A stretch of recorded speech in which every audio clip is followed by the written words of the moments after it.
برا سائن ہے. مسافرین افیکٹ ہوتے ہیں, ٹریفک کے لیے سرحد بند کر دی جاتی ہے. تو جو باب دوستی ہے اس کا نام صرف سمبولک رہ گیا ہے. ایکچولی دوستی نامی کوئی ایٹیٹیوڈ یا دوستی نامی کوئی رویہ آپ کو پاکستان اور افغانستان کے بارڈر پہ نظر نہیں آئے گا. یہ میں آپ کو بہت ذمہ داری کے ساتھ کہہ رہی ہوں. I have been there.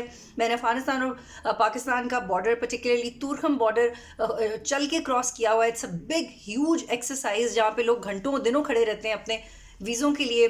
And just for then experience میں وہاں پہ کام کر رہی تھی اور ہم نے افغانستان کی طرف سے پاکستان میں بارڈر چل کے بائی واک کراس کیا. یہ میں نے خود ایکسپیرینس کیا اور یہ انتہائی مشکل ایکسرسائز ہے. اور آپ یہ اندازہ لگائیں کہ جب دو ممالک کا بارڈر جو روٹین میں اتنا بزی ہے, جہاں پہ تجارت ہو رہی ہے, لوگ آ جا رہے ہیں, کوئٹہ کے ہسپتالوں میں لوگ اپنا علاج کروانے آتے ہیں افغانستان سے, پشاور کے ہسپتالوں میں علاج کروانے آتے ہیں. تو جب وہاں پہ ایسے واقعات ہوں تو جو لوگ وہاں پہ اپنے کچھ معاملات کی وجہ سے کھڑے ہوئے ہیں یا ان کو ضرورت ہے بارڈر کراس کرنے کی, وہ کتنا زیادہ افیکٹ ہوتے ہوں گے. تو it needs to be addressed. گزشتہ ماہ بھی باب دوستی بند کر دیا گیا تھا اور اس وقت بھی یہ ہوا تھا کہ 1 گھنٹے تک افغان فورسز اور افواج پاکستان کے درمیان 1 گھنٹے تک جھڑپ جاری رہی تھی, which is not encouraging at all.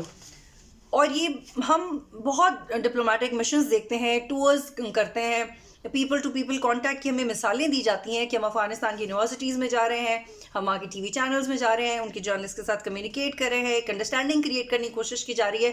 اور پھر ہم بہت ہی آپٹمسٹک ہو کے یہ ایک پوائنٹ آف ویو آپ کو سننے کو ملتا ہے کہ کوئی تیسرا فریق ہے جو یہ کر رہا ہے. تو یہ تو بہت مایوسی کی بات ہے کہ ابھی تک آپ کو پتہ ہی نہیں چل رہا کہ وہ کون سا تیسرا فریق ہے جو پاکستان اور افغانستان کے درمیان لڑائی کرواتا ہے, یا طالبان کی اپنی ہی فورسز کو کنونس کرتا ہے کہ وہ پاکستانی شہریوں کے اوپر فائرنگ کریں, ان کو ماریں, ان کی عورتوں کو ماریں, ان کے بچوں کو ماریں, ان کے فوجیوں کو ماریں.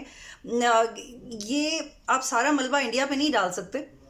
انڈیا ڈیفینیٹلی ایکٹیو ہے افغانستان کے اندر, لیکن آپ خود کیا کر رہے ہیں؟ تو پہلے آپ اپنے گریبان میں جھانکیں, اس کے بعد آپ کسی کو بھی قصوروار ٹھہرائیں.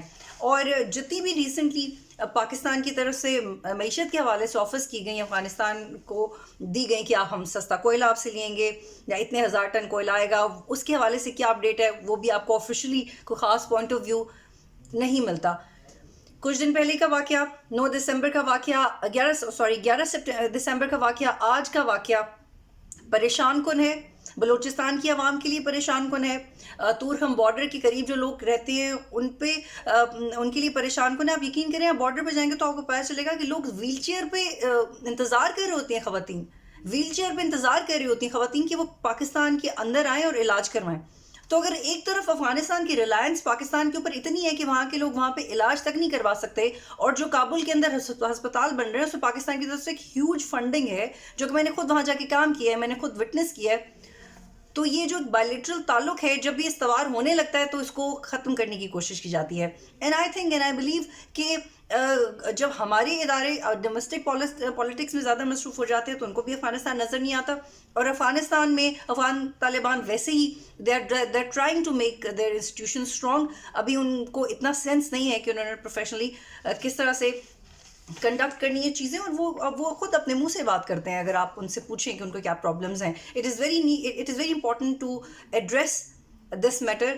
آپ مزید کولیٹرل ڈیمیج نہیں کر سکتے, نہ ہی آپ بارڈرز بند کر سکتے ہیں, نہ ہی آپ ان مریضوں کو بارڈر پہ انتظار کروا سکتے ہیں, نہ ہی آپ ان لوگوں کو بارڈر پہ انتظار کروا سکتے ہیں جن کے رشتہ دار بلوچستان میں رہتے ہیں یا جن کے رشتہ دار پشاور میں رہتے ہیں. It needs to be addressed immediately.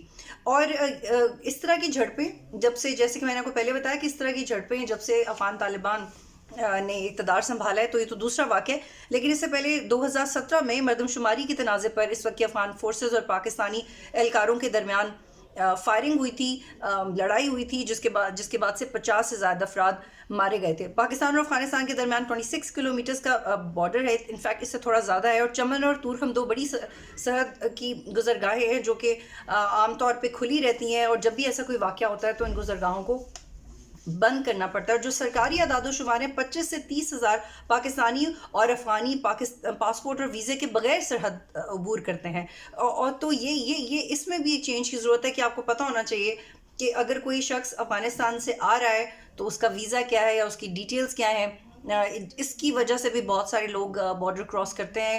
اور I have to share this کہ پاکستانی سائڈ سے بھی میں نے دیکھا ہے کہ پیسے لے کے آپ کو بارڈر کراس کروا دیں گے یا آپ کا سامان چیک نہیں کریں گے. بہت سارے لوگ ہر ڈپارٹمنٹ میں کرپٹ لوگ ہوتے ہیں، لیکن اتنے کروشل بارڈر پہ پاکستانی اتھارٹیز کو چیک کرنے کی ضرورت ہے کہ آپ کسی کو بھی ناٹ ایگزیکٹلی کہ آپ رینڈملی کسی کو دیں، لیکن اگر کوئی آپ سے کہے کہ آپ اتنے پیسے دیں اور رشوت لے کے آپ کو بارڈر کراس کرنے میں مدد کرتے ہیں دونوں سائڈ سے. اور پاکستانی سرحد علاقہ چمن اور قلعہ عبداللہ کے تقریباً 10 سے 12 ہزار تاجر افغانستان کے سرحدی شہر اسپن بولدک میں کاروبار کے لیے صبح جاتے ہیں اور شام کو آتے ہیں. تو وہ لوگ جو صبح پاکستان میں رہتے ہیں اور افغانستان میں کام کرنے جاتے ہیں اور گھر واپس آتے ہیں، جن لوگوں نے افغانستان واپس جانا ہوتا ہے، وہ اس صورتحال میں اپنا کاروبار کس طرح سے بچا سکتے ہیں، اپنی جانیں کس طرح سے بچا سکتے ہیں. اور بارڈر کی اسی بری سیکیورٹی صورتحال کی وجہ سے پاکستان اور افغانستان کی تجارت کا حجم $3 بلین تھا، اور اب یہ 78 کروڑ تک آ گیا ہے.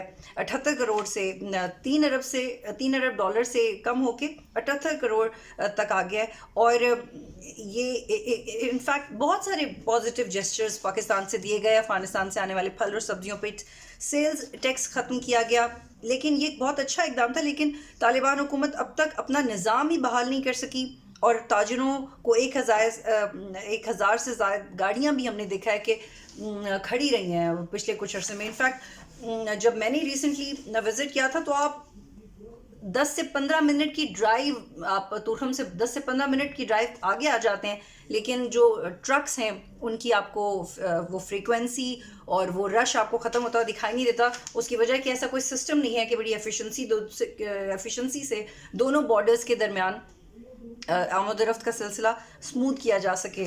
تو آپ اس کی انٹینسٹی کا اندازہ اس بات سے لگا سکتے ہیں کہ جب آپ کے معاشی انٹرسٹ ایک جیسے ہوں، جب آپ کے لوگوں کی آپس میں رشتہ داریاں ہوں، جب آپ کے سیکیورٹی فورسز جو آپ نے وہاں پہ ہائر کیے ہیں وہ بھی زیادہ تر لوگوں کا تعلق وہاں کے لوکل سے ہی ہے، اور پھر وہاں پہ مارے جانا، شہریوں پہ فائرنگ ہونا، دس از ناٹ سم تھنگ جس کو آپ کنٹینیو کر سکتے ہیں. اور افغان طالبان ایک بہت ولنریبل اسٹیٹ آف گورننس میں ہیں، and they trying to govern.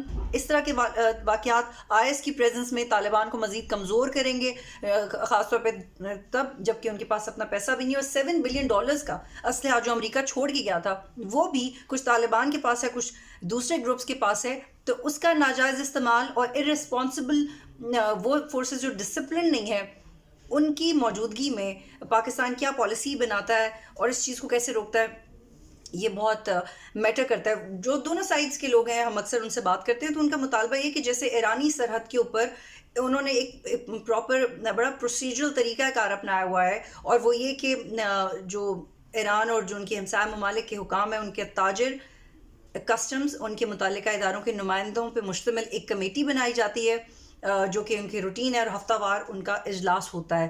لیکن اس طرح کا پروفیشنل کوآرڈینیشن آپ کو افغانستان اور پاکستان کے درمیان بارڈر کے اوپر نظر نہیں آئے گا. بلکہ اگر آپ تورخم وزٹ کریں تو آپ یہ بھی دیکھیں گے کہ آپ کو خواتین کا کوئی کاؤنٹر نظر نہیں آئے گا. افغانستان جو خواتین کو لے کے ان کا ایک پرٹیکولر پوائنٹ آف ویو ہے، پردہ اور پریویسی، لیکن جب آپ بارڈر پہ جائیں گے تو خواتین بھی اتنے دھکے کھا رہی ہوتی ہیں جتنے مرد دھکے کھا رہے ہوتے ہیں. تو آپ کو خواتین کا کاؤنٹر بھی نظر نہیں آئے گا، جتنے کاؤنٹرز آپ کو نظر آئیں گے سب پہ مرد کا سائن لکھا ہوا ہوگا. تو یہ کچھ کروشل چیزیں تھیں بارڈر سے ریلیٹڈ جو میں نے آپ کے ساتھ شیئر کی. اور پاکستان کو امیڈیٹلی پرائرٹی بیسس کے اوپر فینسنگ کے معاملے کو، بارڈر سیکیورٹی، بارڈر مینجمنٹ کے معاملے کو، مریضوں کا آنا جانا، تجارت، اور جو بزنس کمیونٹی ہے، جو لوگ وہاں پہ کام کرتے ہیں، ان کی سیکیورٹی کو ایڈریس کرنا بہت ضروری ہے. جو ٹرسٹ ڈیفیسٹ ہے اس کے لیے آپ کو ونس ان اے بلو مون ٹور کرنے کی ضرورت نہیں ہے. مجھے لگتا ہے کہ یہ ایک فریکوینٹ پروسیس ہے جو کہ جاری رکھنا چاہیے، تبھی آپ جا کے افغانستان کے اندر اپنا اعتماد بحال کر سکتے ہیں. بہت شکریہ.